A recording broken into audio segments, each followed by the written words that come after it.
Next 9 news में आपका स्वागत है। आपके साथ मैं हूं शशि प्रिया। जब से चुनावी बिगुल बजा है तब से बेगूसराय हॉट सीट बना हुआ है और बेगूसराय को लेकर कई तरीके की बातें सामने आ रही हैं। चुनावी माहौल है और ऐसे में जिस तरीके से बातें सामने आ रही है, चाहे बात कन्हैया की हो, गिरिराज सिंह की हो या फिर तनवीर हसन की, इन तमाम चीज़ों में वहाँ पर एक कंट्रोवर्सी पैदा हो गई है और ये कंट्रोवर्सी लगातार बढ़ती ही जा रही है।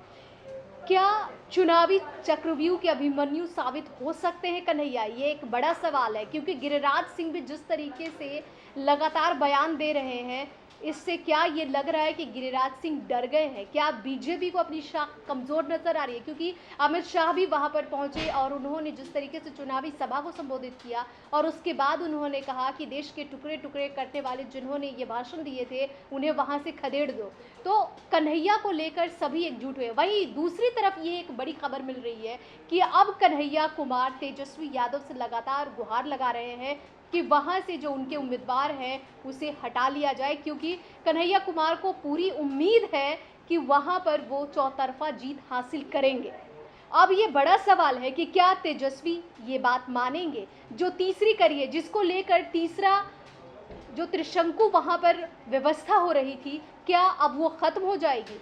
सिर्फ मुकाबला गिरिराज सिंह और कन्हैया कुमार के बीच रह जाएगा? देखिए हमारी इस पर ये खास रिपोर्ट। बिहार का बेगूसराय सीट इस बार देश भर में चर्चा का विषय बना हुआ है। यहाँ से बीजेपी ने गिरिराज सिंह को, महागठबंधन ने तनवीर हसन को और सीपीआई ने कन्हैया कुमार को उतारा है। जाहिर है यहाँ मुकाबला त्रिकोणीय होने की वजह से काफी दिलचस्प हो चुका है, लेकिन अब सीपीआई इस मुकाबले को ट्रायंगल नहीं बल्कि आमने सामने का बनाना चाहती है। जी हाँ, सीपीआई ने राजद नेता तेजस्वी यादव से अपील की है कि वो बीजेपी की हार और कन्हैया कुमार की जीत सुनिश्चित करने के लिए बेगूसराय से अपनी पार्टी के उम्मीदवार तनवीर हसन को चुनावी मैदान से हटा ले। पार्टी के महासचिव सुधाकर रेड्डी ने अपने उम्मीदवार को समाज के सभी वर्गों से समर्थन मिलने का दावा किया है। उन्होंने तेजस्वी से अपील करते हुए कहा है कि तनवीर हसन के इस बार तीसरे स्थान पर रहने की संभावना है, इसलिए वो उनके रिटायर होने की अपील पर विचार करें।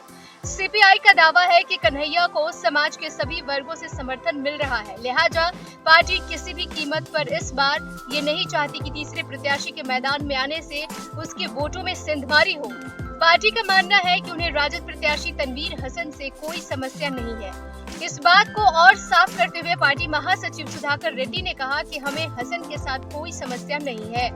हमारी लड़ाई उनके खिलाफ नहीं है, न ही हम उन्हें राजनीति से ही संन्यास लेने के लिए कह रहे हैं।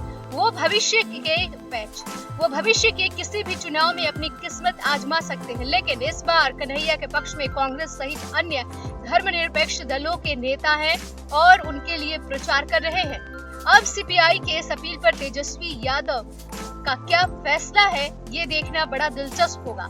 हालांकि इससे पहले सियासी गलियारे में ये चर्चा भी थी कि आरजेडी प्रमुख लालू प्रसाद ने शुरू में कन्हैया कुमार का समर्थन करने के बारे में सोचा था, लेकिन बाद में उनके छोटे पुत्र तेजस्वी यादव ने अपनी पार्टी के अन्य नेताओं के कहने पर बेगूसराय से तनवीर हसन को टिकट दे दिया। एसपीएन बैच नेक्स्ट 9 न्यूज के लिए शशि प्रिया सिंह की रिपोर्ट।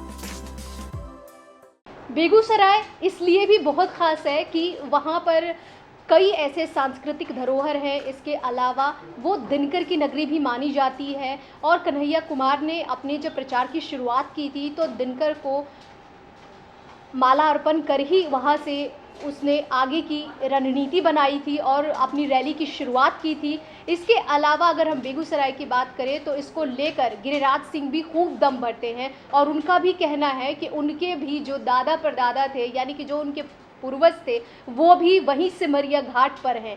तो इन तमाम चीज़ों को लेकर अब लगातार बयानों के तीर चलने शुरू हो गए हैं।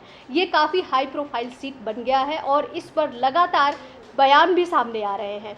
अब अगर हम बात 1971 की कर ले तो यहाँ पर परिसीमन के बाद बेगूसराय लोकसभा सीट एक बड़ा जो हिस्सा था वो कटकर बलिया में चला गया और इस सीट पर लेफ्ट कभी चुनाव नहीं जीत पाया। हालांकि 1996 में निर्दलीय चुनाव जीते रामेंद्र कुमार ने लेफ्ट में उम्मीदवार के तौर पर पर्चा भरा था।